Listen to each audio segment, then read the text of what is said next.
Que Deus nos abençoe neste novo dia e agora vamos dar atenção àquilo que a palavra de Deus nos apresenta para orientar e direcionar a nossa vida. E hoje nosso objetivo é falar sobre o único que Jesus recomendou. E eu vou ler o texto de Lucas, o terceiro evangelho, a partir do capítulo 7, do verso 18 em diante. A Bíblia diz o seguinte: Os discípulos de João contaram-lhe todas essas coisas, chamando dois deles. Enviou-os ao Senhor para perguntarem: És tu aquele que haveria de vir ou devemos esperar algum outro? Dirigindo-se a Jesus, aqueles homens disseram: João Batista nos enviou para te perguntarmos: és tu aquele que haveria de vir ou devemos esperar algum outro? Naquele momento, Jesus curou muitos que tinham males, doenças graves e espíritos malignos e concedeu visão a muitos que eram cegos. Então ele respondeu aos mensageiros: Voltem e anunciem a João que vocês viram e ouviram, os cegos vêm, os aleijados andam, os leprosos são purificados, os surdos ouvem, os mortos são ressuscitados e as boas novas são pregadas aos pobres. E feliz é aquele que não se escandaliza por minha causa. Depois que os mensageiros de João foram embora, Jesus começou a falar à multidão a respeito de João. O que vocês foram ver no deserto? Um caniço agitado pelo vento? Ou que foram ver um homem vestido de roupas finas? Ora, os que vestem roupas esplêndidas e se entregam ao luxo estão nos palácios. Afinal, que foram ver um profeta? Sim, eu lhes digo, e mais que profeta, este é aquele a respeito de quem está escrito: enviarei o meu mensageiro à tua frente, ele preparará o teu caminho diante de ti. Eu lhes digo que entre os que nasceram de mulher não há ninguém maior do que João. Todavia, o menor no reino de Deus é maior do que ele. Todo o povo, até os publicanos, ouvindo as palavras de Jesus, reconheceram que o caminho de Deus era justo, sendo batizados por João. Mas os fariseus e os peritos da lei rejeitaram o propósito de Deus para eles, não sendo batizados por João. A que posso, pois, comparar os homens desta geração? Prosseguiu Jesus. Com que se parecem? São como crianças que ficam sentadas na praça e gritam umas às outras: Nós lhe tocamos flauta, mas vocês não dançaram. Cantamos um lamento, mas vocês não choraram. Pois veio João Batista, que jejua e não bebe vinho, e vocês dizem: ele tem demônio. Veio o Filho do Homem comendo e bebendo, e vocês dizem: aí está um comilão e beberrão, amigo de publicanos e pecadores. Mas a sabedoria é comprovada por todos os seus discípulos. Estamos pensando nestes dias na nossa comunidade sobre o que significa servir a Deus e como alguém pode servir a Deus. E quando a gente fala em servir a Deus, não estamos pensando aqui numa ideia abstrata, num conceito platônico, numa coisa que tem a ver com uma mera disposição de coração. Significa, vamos falar em português bem claro, colocar a mão na massa e fazer a diferença nos projetos de Deus para esse mundo. E olhando assim para a realidade da vida de algumas pessoas registrada nas Escrituras, a gente tem, vamos dizer assim, um perfil bem prático, bem objetivo, bem concreto. Vou dizer, olha, veja como é que foi a vida do fulano servindo a Deus, como é que foi a vida de Elias, como é que foi a vida de Débora, a juíza, como é que foi de Davi, como é que foi de Pedro, de Paulo, dos apóstolos. E então a gente deve pensar sim sobre quem é que colocou a mão na massa, quem é que se prontificou a cumprir a proposta de Deus na sua vida sobre como deveria servi-lo e como é que isso se deu. E é interessante porque um destaque especial, porque claro, se a gente considera alguém como referência máxima nas Escrituras, é a pessoa bendita de Cristo Jesus, nosso Senhor. E a gente levanta a pergunta, vamos assim dizer, Jesus como o avaliador dos que os servem, ou que servem o reino de Deus, serve ao Senhor, quem é que Jesus, assim, digamos, deu a nota máxima, né, para ele? É quem que Jesus disse, olha, esse indivíduo aí merece uma a percepção diferenciada. A gente não vê Jesus elogiando, recomendando, dando qualquer referência sobre toda a religiosidade do seu tempo. E, de repente, nós vemos Jesus dizendo essa frase que é impressionante, que se destaca aqui em Lucas capítulo 7, verso 28, onde nós lemos: eu lhes digo que entre os que nasceram de mulher não há ninguém maior do que João. E depois ele prossegue: todavia o menor do reino de Deus é maior do que ele. Você já imaginou receber uma palavra dessa do próprio Jesus, dizendo, ó, entre todo mundo que já nasceu nesse mundo, ninguém se compara a João? E estamos falando de João Batista. Diante disso, vamos analisar o que acontece aqui, quem é João Batista. E vamos pensar de João Batista no ambiente do mundo da sua época.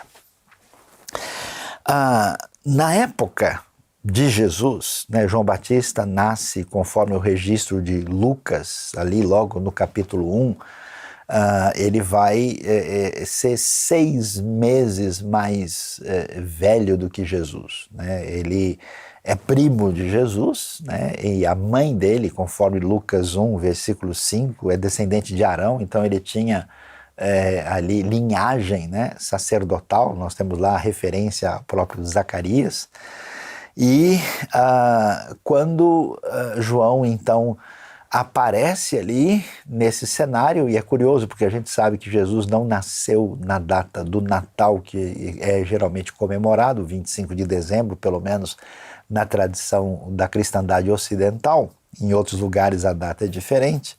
E é curioso que dia 24 de junho, né, a chamada festa junina, é dia de São João, que é João Batista, que exatamente fica 6 meses por causa da data suposta do Natal popular, e essa data que virou de João Batista, o dia de São João, e nenhuma das duas tem qualquer fundamento na história, mera tradição e resultado da cristianização do mundo pré-cristão, né, que acabou adaptando essas datas.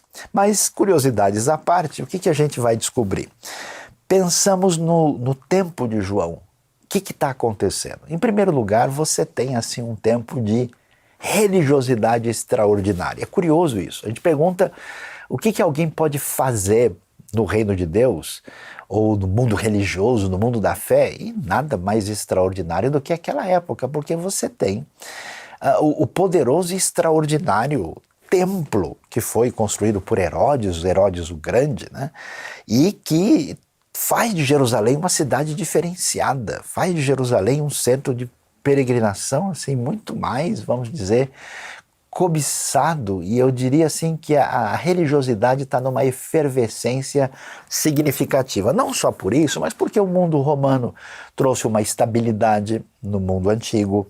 Nós não estamos tendo revoluções, guerras, você tem uma economia muito ativa, você tem judeus que tinham que ir 3 vezes por ano a Jerusalém vindo de longe. A arqueologia, por exemplo, acha, inclusive em torno do templo ali, moedas estrangeiras que faziam parte daquilo que envolvia o câmbio, né, a troca ali para a pessoa poder pagar o imposto de meio ciclo para entrar no templo. Então, assim, se tem um negócio que está bombando, é essa religiosidade vistosa, são essas pessoas participando dessas festas, é essa opulência, é esse templo com uma área de 144 mil metros quadrados, é um negócio assim de tirar o fôlego. E nesse ambiente litúrgico, nesse ambiente, vamos dizer, ligado a todo o ritualismo, você tem ali o predomínio dos saduceus, que eram gente rica, culta, que tinha uma conexão maior com o mundo greco-romano. E paralelamente, do outro lado, a gente tinha também aqueles que tinham, vamos dizer assim, desenvolvido de maneira mais detalhada o mundo teológico da época.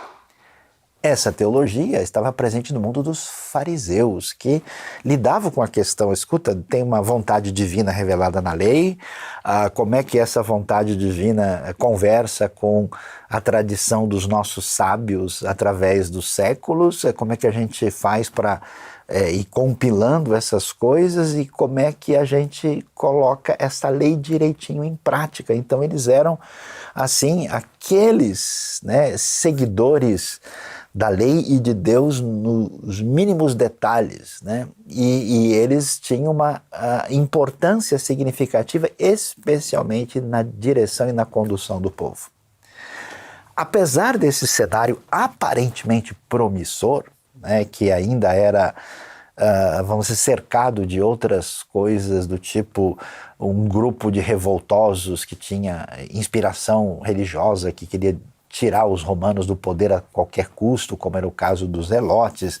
Você tinha o pessoal envolvido diretamente com a política da época, como era o pessoal ligado ao partido dos herodianos, né? E você tinha aquele pessoal que olhou para tudo isso e disse, olha, tem alguma coisa muito estranha nesse mundo religioso. E esse pessoal abandonou tudo e resolveu se refugiar longe do Templo de Jerusalém, como foi, por exemplo, confirmado nas descobertas de Qumran, onde foram achados os manuscritos do Mar Morto. E a pergunta é, o que é que a gente pode esperar de um indivíduo que vai ser destacado por Jesus aqui, e vamos entender o que ele está fazendo. Olhando para a vida de João Batista, eu diria o seguinte, João Batista tinha tudo para dar certo. Até o nascimento dele foi diferenciado, a Bíblia fala, né, que ele foi cheio do Espírito Santo antes do nascimento, nós temos aquele encontro lá de Maria e de Isabel. João Batista tinha um caminho aberto, assim, dentro do templo, né, sendo de linhagem sacerdotal. Então, assim, eu posso pensar no adolescente João, né, crescendo, indo na direção da sua juventude e vendo o que está acontecendo. O menino tem, o rapaz tem carreira diante dele, né, ali no Templo de Jerusalém. Ele no ambiente dos saduceus, né, nessa questão daquilo que era tão importante na ritualidade dos sacrifícios, João poderia ir longe. Mas se ele talvez fosse um pouco mais estudioso do que ritualista, João poderia muito bem dizer, olha, eu sei que eu tenho origem aí levita, arônica, mas eu gostei da conversa com o pessoal falando esses dias aí sobre Hilel e Shammai, né? Eu ouvi dizer aí que tem algumas questões, né? Antes de praticar o ritual, a gente tem que entender, interpretar, fazer um curso de hermenêutica sobre a lei. Ele teria um futuro significativo no ambiente farisaico. João tinha tudo de bom pela frente. Curiosamente, nesse mundo de muita religiosidade, de promiscuidade espiritual, de perda de caminho, porque os saduceus, na verdade, viviam numa espécie de conchavo com os romanos. Aquele mundo religioso virou um mundo que tinha parceria com a opressão, perdeu a sua genuinidade. O estudo da lei virou uma maneira de controlar as pessoas, virou uma máscara de hipocrisia, ou seja, toda aquela aparência, aquele mundo de holofote, aquele mundo de glória, aquele mundo que parecia promissor, perdeu o caminho. E João cresce, João rompe com tudo isso. Isso precisa ser trazido para a nossa vida hoje, porque eu acho que a gente vive dias parecidos com os dias de Jesus e João Batista. Dias em que assim, a efervescência religiosa está em toda parte. É impressionante isso, a gente vê, né? Até mesmo nos lugares mais céticos do mundo, a gente tem templo, catedral, dias especiais, as pessoas em qualquer lugar do mundo, sejam céticos ou não, chega na Páscoa, no Natal, em datas especiais. Eu vi até lugares do mundo onde não tem nada de tradição cristã, é perto de zero, e chega no Natal, está tudo iluminado, e até referências a pessoa de Jesus, que virou uma espécie de símbolo de comércio e de lucro, aparece em toda parte, e a pergunta é como eu hoje aqui, vou servir a Deus de verdade, não em sintonia com essa coisa perdida do mundo farisaico e com essa coisa que perdeu o caminho da pureza, da inocência e da verdade do mundo saduceu. João Batista parece ser uma referência diferenciada quando aparece no Novo Testamento. O que é que a gente vai perceber especialmente na pessoa de João? Nós vimos aqui que o texto bíblico nos fala que Jesus e João estão tipo num contraponto em relação ao outro, que João Batista era considerado um louco, porque João abandonou a centralidade religiosa de Jerusalém.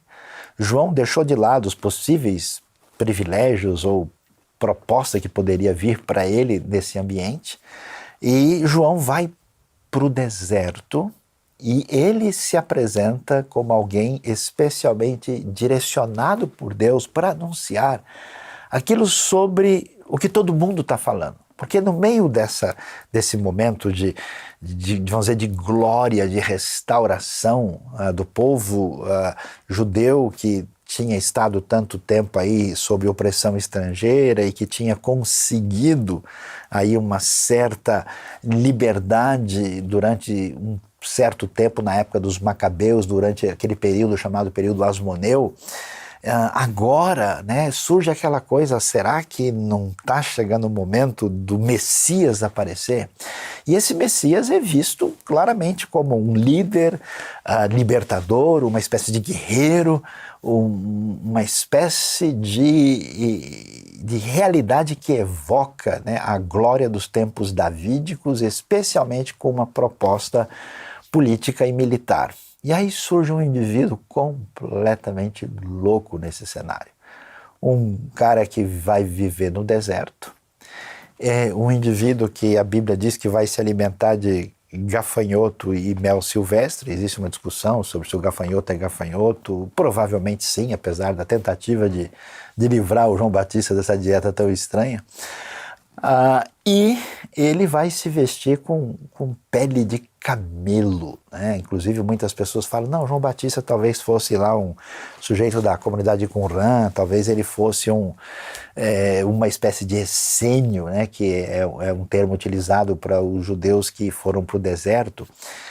Mas parece que não, porque, por exemplo, o pessoal de Qumran se vestia de branco, eles tinham outras coisas peculiares e eles viviam dentro de uma comunidade com uma série de obrigações entre eles. João Batista aparece como um indivíduo assim meio independente e separado. Pode até ser que eles tenham tido algum tipo de contato, mas João, na verdade, aparece como alguém que rompe com todo o sistema religioso corrompido. E a pergunta que a gente levanta para nós, nesse mundo de tanta opulência e religiosidade, vamos dizer, enaltecida, e ao mesmo tempo com uma crise ética, crise espiritual de verdade, onde é que a gente se posiciona? Se a gente pensa na nossa espiritualidade como algo que depende dessa força social externa ou se ela tem autenticidade de fato. É necessário ter coragem e abrir mão para não abrir mão da verdadeira autenticidade de fé diante de Deus. E é isso que João Batista faz. Eu fico imaginando aqueles que o conheceram, aqueles até ligados à família, vendo aquele jovem João indo lá para o deserto e sendo apresentado na própria Bíblia, pelo próprio Jesus, como o grande cumprimento daquilo que estava dito no profeta Malaquias, no último profeta do Antigo Testamento, dizendo que eu vou enviar o meu mensageiro antes de que venha aquele que é o tão esperado Messias, e João Batista é esse mensageiro. João Batista vem no poder e no espírito de Elias, que também teve um comportamento parecido, semelhante ao comportamento de João. Então, para nós, a primeira pergunta é: qual é o nosso grau de autenticidade de fé, qual é o nosso grau de compromisso com Deus e com a sua palavra acima de tudo quanto é referência religiosa externa que parece dominar o nosso comportamento. E João faz isso, ele vai para onde? Para o deserto. Indo para o deserto, ele evoca a famosa profecia que aparece lá em Isaías capítulo 40, quando se diz de voz que clama no deserto. E é curioso isso porque o deserto tem alguns elementos assim que chamam a nossa atenção. Primeiro que na tradição mais antiga da própria Bíblia, o deserto não é assim um lugar muito recomendável. Por exemplo, na própria lei, quando se fala de impureza, né, você pega, por exemplo, as narrativas que estão em Êxodo, em Levítico, e você vai ver que tem ali o lugar do tabernáculo, onde está a tenda do encontro, depois você tem o acampamento dos israelitas, e você tem lá fora do acampamento um lugar impuro, e o mais longe de tudo é o deserto. O deserto às vezes evoca essa aridez, né? Aquela coisa que envolve um lugar de morte, um lugar para onde, por exemplo, até o bode emissário é lançado para ir para o deserto. Então tem um quê assim de assustador, de oposição à vida, mas é exatamente nesse ambiente é que o deserto recebe uma atenção especial na Bíblia. Veja que Deus liberta o povo de Israel do Egito para colocá-los no deserto. Veja que o próprio Jesus, né, é batizado, e é interessante que ele vai ser batizado pelo próprio João Batista, e ele é conduzido pelo Espírito Santo para o deserto, para inclusive ser tentado pelo diabo. Então existe algum elemento diferenciado nesse deserto que, curiosamente, no texto original, na palavra hebraica, aparece ali a palavra midbar, que é a palavra usada para deserto. E essa palavra midbar, ela tem origem na palavra davar. E davar é exatamente palavra. Também pode se referir a coisa, mas por exemplo, quando Deus fala, nós estamos em contato com o davar, o dvarim, Adonai, né? Então é interessante que o Midbar até se fala disso, né? Que o deserto era o lugar talvez dos gritos, né? Dos pastores de rebanho que estão aí trazendo a sua palavra na condução das ovelhas e das cabras ali no deserto, mas há uma associação que se desenvolve na Bíblia como o deserto do lugar do encontro com a palavra divina. Exatamente por fazer referência à fragilidade, por rejeitar esse mundo de artificialidade humana representado tanto na cidade ou até mesmo na religião instituída que perdeu a referência, o deserto se torna um lugar especial. E aí é interessante, sabe por quê? Porque a gente olha para a nossa vida, a gente olha para tudo que está à nossa volta e a gente pergunta, como é que Deus vai agir numa hora dessa? Como é que Deus vai usar as pessoas que estão a seu serviço? Olhando para aquele cenário, resta para a gente muita confusão. Por quê? Primeiro, parece que as coisas de Deus estão acontecendo. Existe toda uma produção teológica, um universo religioso, um monte de coisa que está visível. Olha como está bonito, milhares de pessoas todos os anos peregrinando para Jerusalém. Está tudo certo, as coisas estão funcionando. Mas na verdade não estão. Curiosamente, o agir divino para produzir aquilo que envolve o seu reino acontece no ventre de uma mulher que está grávida e ninguém está vendo. O Espírito não está agindo nesse meio religioso, mas o Espírito está agindo na concepção de João Batista. Não é uma concepção milagrosa, mas é uma concepção que tem a mão de Deus. Deus vai agir no meio de uma história de uma figura estranha, que passa assim, sem a percepção dos religiosos da época. De repente está lá João, vestido de maneira estranha, com comportamentos nada previstos, e ele diz, eu sou. É interessante, vale a pena dar uma olhada no começo do Evangelho de Marcos, né? Li logo no começo, Quando o evangelho, que é o evangelho do servo, daqueles que estão em ação, começa e abre, ele vai dizer princípio do evangelho de Jesus Cristo, Filho de Deus. Conforme está escrito no profeta Isaías, enviarei à tua frente o meu mensageiro, ele preparará o teu caminho. Voz do que clama no deserto, prepare o caminho para o Senhor, façam veredas retas para ele. Assim surgiu João, batizando no deserto e pregando um batismo de arrependimento para o perdão dos pecados. Aí ele vinha toda a região da Judéia e todo o povo de Jerusalém.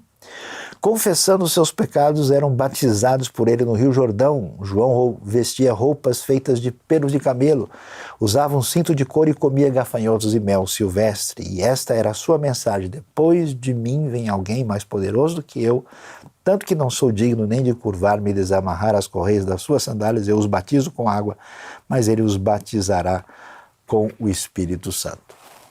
É interessante demais o agir de Deus na vida de João Batista para que ele seja esse servo que prepara o caminho do Senhor.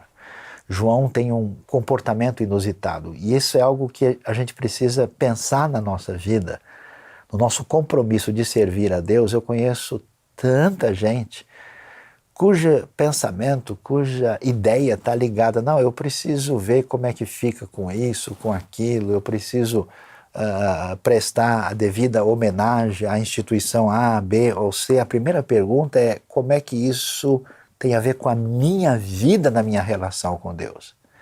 E é isso que João Batista esquece o mundo farisaico, esquece o mundo saduceu.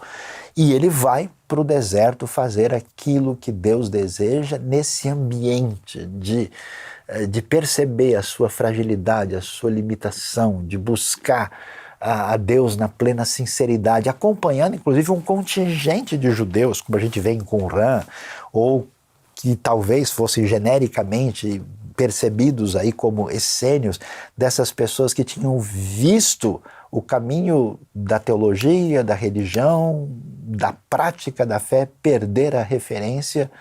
João aparece lá. E o que acontece? A palavra de João, como palavra autêntica, ela vai contra tudo que todo mundo estava imaginando. Primeiro porque todo mundo está esperando o quê? Glória. Está esperando uma palavra de Deus que venha encher a minha barriga, que venha me dar felicidade, que venha me dar um ganho maior. E é isso que eles diziam: olha, quando o Messias chegar, a gente vai arrebentar a boca do balão, a gente vai tirar os romanos daqui, nós vamos nos sentar no poder e no governo. Até entre os discípulos de Jesus apareceu esse tipo de conversa. João diz: olha, o reino de Deus está chegando, o Messias está aí. E quando ele anuncia isso, ele vai fazer a coisa que ninguém imaginava. Ele chama todo mundo a um exame de vida, a uma caminhada que envolve o arrependimento, o que era uma coisa muito difícil. Por quê? Porque toda aquela comunidade religiosa, vivendo como eles viviam, eles simplesmente desenvolveram glória própria, justiça própria. Eles se achavam na melhor condição. E é impressionante como eu conheço gente que tem orgulho religioso, como se acha grande coisa e não produz nada no reino de Deus, e não faz absolutamente nada. Simplesmente se acha grande coisa por pertencer à tradição A ou à tradição B. E nesse contexto, João Batista chega e diz: olha pessoal, chegou a hora de vocês perceberem o que está acontecendo. E duas coisas, inclusive Lucas 7 aparece aqui, porque esse reino de Deus, essa manifestação da chegada do reino é tão inusitado que o próprio João Batista chega uma hora que ele tem dúvida a respeito disso. Porque João começa, e a gente não percebe isso, porque ele está batizando ali no Rio Jordão, isso perto da região de Jericó, no caminho próximo de quem sobe para Jerusalém. E na verdade João está num ponto estratégico fundamental, porque as pessoas que iam e voltavam de Jerusalém passavam por aquele caminho. Ele estava, digamos assim, na autoestrada da época. Quem vem da Galileia, né, e que muita gente, ou até mesmo quem vem do deserto mais ao sul, da região do Mar Morto, vai chegar ali, e quando chega naquela região ali do Rio Jordão, vai virar, né, na direção ocidental e pegar a estrada que sobe de Jericó para Jerusalém para ir para o templo. Então João tem gente ali, ele está anunciando e todo mundo está parando e está vendo aquele profeta diferente anunciando, e a sua mensagem vai em outra direção, porque nessa época todo mundo se orgulha de estarem praticando a palavra divina, de serem parte de um grupo especial, de mostrarem como eles são melhores do que aqueles que não conhecem a Deus. E toda a espiritualidade é uma espiritualidade de separação, de distanciamento, de glória própria e de tentar sugerir que a gente, de fato, é a última bolacha do pacote. João Batista, e aí a gente precisa começar a pensar na nossa vida, diz, olha pessoal, vocês não têm nada para apresentar. É a hora de vocês entenderem, quando João fica receoso, será que, porque nem Jesus parece ser Messias coisa nenhuma, e ele manda os discípulos lá para perguntar, será que é o Senhor mesmo? Jesus chama tanta atenção, convence tanto, que até o João Batista que o batizou falou, será que tem mais algum outro para chegar aí? E aí Jesus então fala dos sinais da vinda messiânica, olha, os leprosos são curados, os demônios são expulsos, os mortos são ressuscitados, você vê o que está acontecendo, então confirma-se que Jesus é o Messias. E João chama todo mundo ao arrependimento, dizendo, olha, o reino de Deus, a chegada desse Messias é uma chegada que envolve uma decisão na vida, e essa decisão envolve exatamente o juízo e envolve a salvação. Por isso, todo mundo precisa de arrependimento. E aí João vai fazer uma coisa extremamente inesperada e algo que não se poderia imaginar, porque nessa época, algumas pessoas do mundo gentílico interessado no judaísmo, eles queriam fazer parte, e grupos judeus estavam fazendo o quê? Purificando essas pessoas. Purificavam como? Em água. Então, até mesmo o grupo de Qumran, por exemplo, se alguém quisesse fazer parte, ele fazia ali o que a gente pode chamar de um banho ritual iniciático, para dizer, olha, eu estou me purificando na minha vida anterior. Agora, isso se recomendava, de modo geral, no judaísmo da época, para as pessoas que não vinham do mundo judaico. E no ambiente judaico você tem, a partir das instruções de Levítico, todo judeu sempre entendeu o que é um mikveh, um tanque que é exatamente um tanque de purificação, até para você entrar no templo, os viajantes chegavam e entravam e saíam do mikveh purificados para poder ali adorar.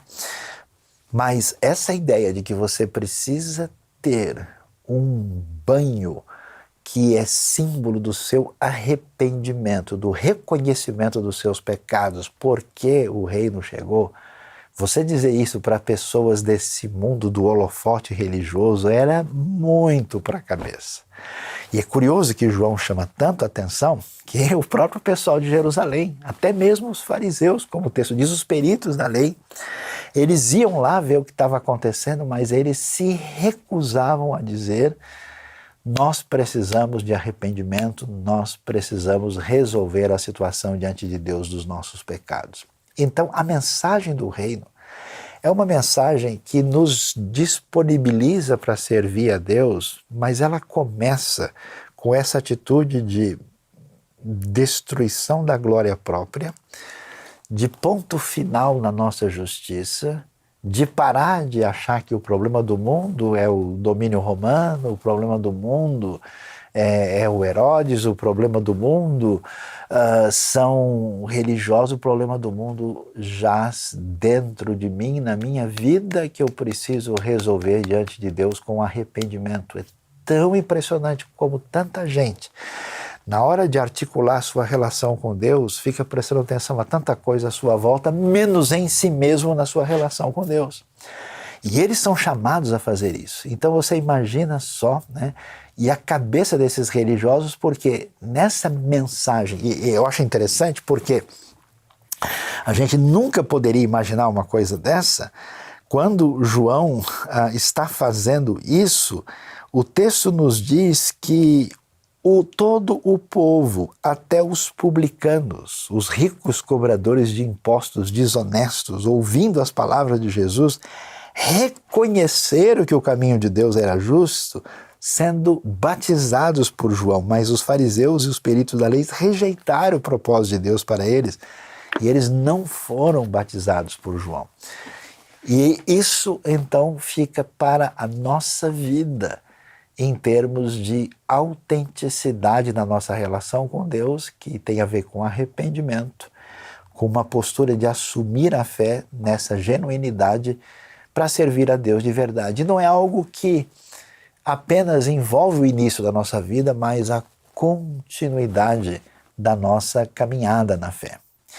E olhando um pouco mais adiante, a gente vai ver que essa proposta do reino, necessariamente como sendo uma proposta de justiça, ela vai envolver duas coisas complicadas. Ela vai envolver polêmica e vai envolver sofrimento. É curioso que João Batista, sendo alguém que na verdade está preparando o caminho do Messias, João Batista tem discípulos, os discípulos estão seguindo ele, inclusive a gente vai ver até a ida, né? O Evangelho de João mostra isso, como discípulos de João passam depois a seguir a Jesus. Atos 19 é interessante, aqueles que tinham ouvido falar só do batismo de João, aparece essa transição, você vê João Batista dizendo, né, convém que ele cresça e eu diminua. João vai fazer o batismo de Jesus, ele cumpre o serviço de Deus na sua vida de uma maneira extraordinária, mas não tem jeito de servir a Deus sem entrar em conflito com o mundo sem Deus, que tem as realidades da vida invertidas. Então João, por exemplo, vai confrontar o Herodes Antipas, que estava vivendo com a mulher do seu irmão, numa espécie de incesto. E a gente sabe isso do Novo Testamento, mas os escritos de Joséfo vão mostrar que o grande problema de João, e o que vai envolver depois a pessoa de Jesus, é que eles estavam ficando muito conhecidos.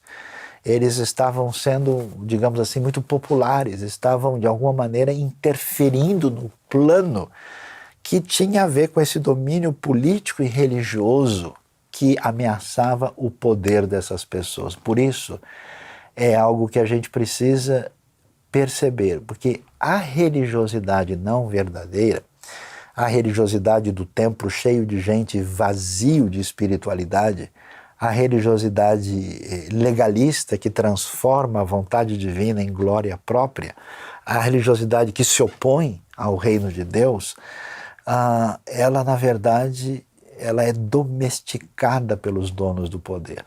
Ela é usada como massa de manobra. Ela não serve aos propósitos do serviço de Deus coisa nenhuma.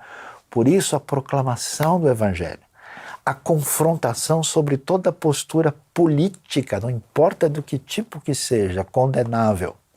A confrontação do Evangelho contra toda fonte de poder, de alguém que não se vende pela proposta A ou pela proposta B, ela necessariamente vai trazer uma rota de colisão.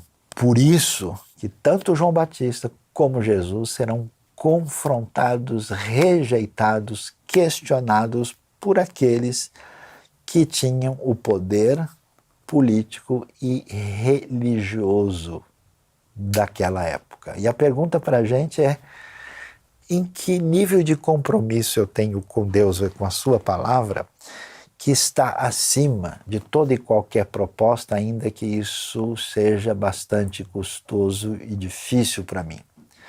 E o mais surpreendente de tudo é que isso necessariamente vai envolver sofrimento. Então João Batista acaba sendo preso, João Batista vai ter uma morte terrível, a gente sabe que a sua cabeça é cortada e servida numa bandeja.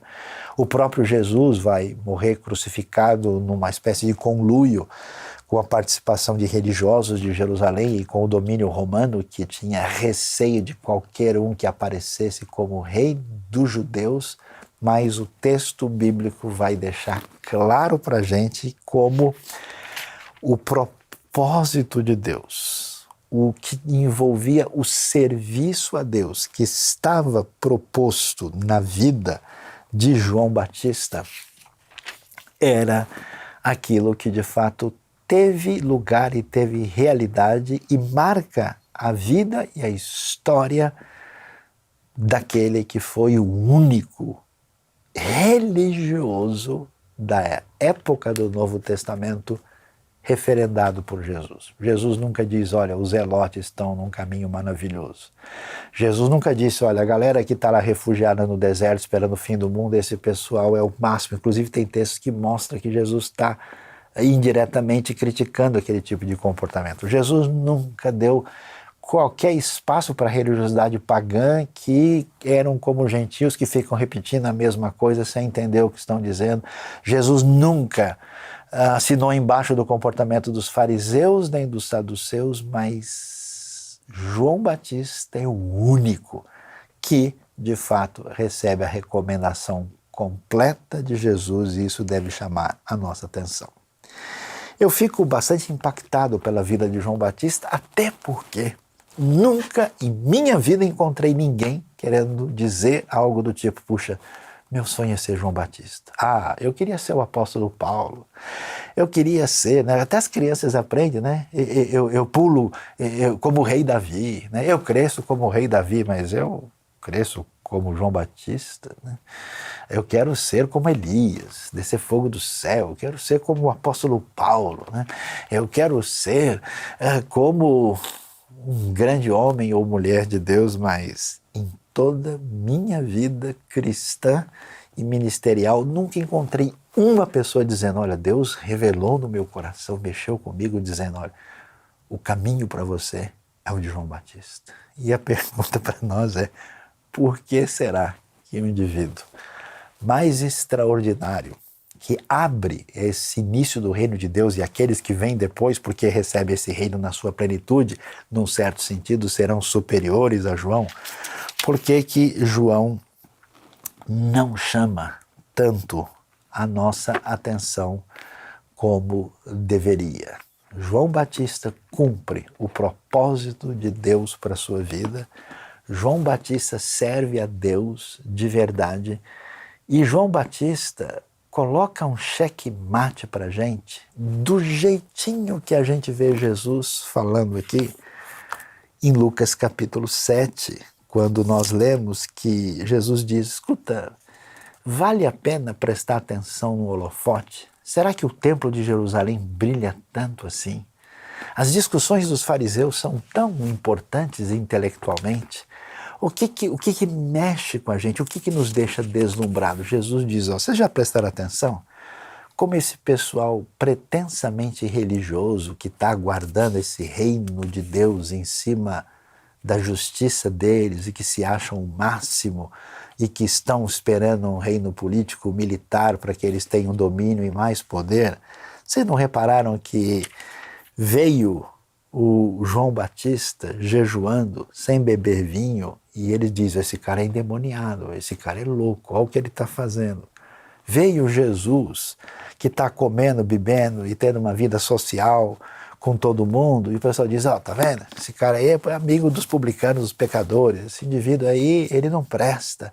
Ou seja, até que ponto a gente vai continuar sendo refém do holofote externo?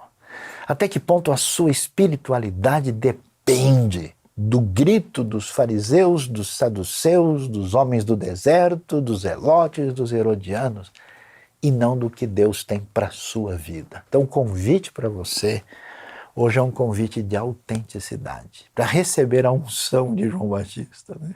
Falando de maneira aqui até crítica, para que você veja a sua vida única diante de Deus, no período que Deus tem para você aqui, e o que Deus quer para você. Como é que você vai servir a Deus? Justificativas do nosso descaso, da nossa ausência, do nosso afastamento, da nossa improdutividade, da nossa inutilidade no reino, por causa de que eu não sei. Mas hoje eu espero que Deus mexa na sua vida e traga você para o deserto, para uma experiência profunda de percepção da sua fragilidade e limitação, no seu contato adequado com Deus e com seu Espírito, para que você venha servi-lo naquilo que Ele deseja. E eu não vou prometer absolutamente nada, porque você vai ter incompreensão, crítica por qualquer comportamento que você tiver. Você vai enfrentar muitas vezes dissabores e dificuldades e, quem sabe, tem que pagar um preço muito alto por isso. Apesar disso, e de perder talvez o elogio, a glória e as possibilidades que os homens na sua religiosidade podem nos dar e no seu poder político, a gente pode receber da parte do próprio Senhor, da parte do próprio Jesus, dizendo, ó, esse aqui está pisando na mesma caminhada de João Batista. Deus abençoe a sua vida, Deus abençoe o seu coração e nos ajude a servi-lo da maneira que ele merece. Amém.